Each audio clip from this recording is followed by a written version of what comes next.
MLC ఎన్నికల్లో గెలుపుతో BJP శ్రేణులు మంచి ఉత్సాహంతో ఉన్నారు. రానున్న స్థానిక సంస్థల ఎన్నికల్లో ఇదే ఊపుతో పనిచేసేందుకు హైకమాండ్ కార్యాచరణ సిద్ధం చేసినట్లు తెలుస్తోంది.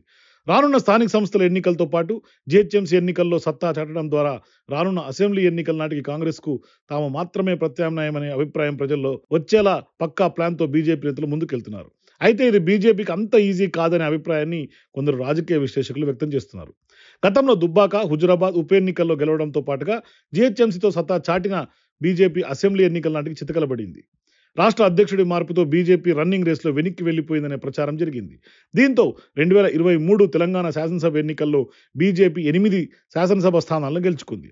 ఆ తర్వాత జరిగిన లోక్సభ ఎన్నికల్లో అనూహ్యంగా పుంజుకొని 8 ఎంపీ స్థానాలను కైవసం చేసుకుంది. తాజాగా 2 ఎమ్మెల్సీ స్థానాలు గెలవడం బీజేపీకి ప్లస్ పాయింట్ గానే చెప్పుకోవచ్చు.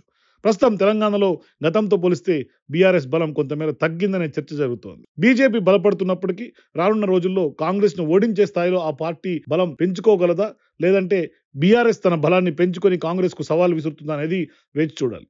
పట్టభద్రుల స్థానంలో బీజేపీ ఉమ్మడి మెదక్ జిల్లాకు చెందిన అంజిరెడ్డి అభ్యర్థిగా నిలబెట్టింది బీజేపీ. ఆయనకు మెదక్ మినహా మిగతా 3 జిల్లాల ప్రజలతో చెప్పుకోదగ్గ అనుబంధం లేదు. ఆయన కరీంనగర్, నిజామాబాద్, ఆదిలాబాద్ జిల్లా ప్రజలకు అంతగా తెలియదు. కానీ బీజేపీ క్షేత్రస్థాయిలో పని విధానం, నాయకుల మధ్య సమన్వయం ఈ సీటును గెలుచుకోగలిగింది.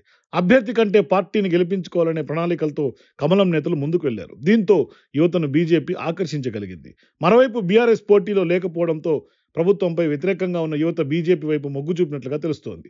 ఈ పరిణామాలన్నీ రానున్న రోజుల్లో బీజేపీకి ఎక్కువగా కలిసి రావచ్చనే చర్చ జరుగుతోంది.